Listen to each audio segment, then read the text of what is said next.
Assalamu calaykum dhalinyaro soo dhawaada halkan waxaynu ku eegaynaa farqiga u dhaxeeyo labada sare meesha noo saaran famous iyo infamous labaduba waa caan okay famous kuwaadna waa caan infamous iyadana waa caan balse waxay kala duwan yihiin famous waa qof caan ku ah wanaag iyo samay falen somebody he is renowned for the positive thing they did.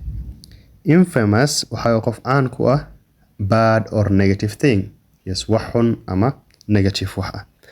Haddaan jumlad geli for example waxaan leeyahay Mandela is famous for his fight against apartheid.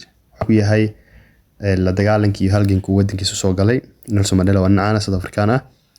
Infamous waxaa loo isticmaalaa qofka caanka ah balse waxa uu caan ku yahay waxay noqonaysaa xumaan iyo negative thing.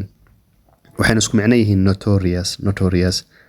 For example, haddaan jumlad geli waxaan leeyahay the dictator was infamous for his cruelty.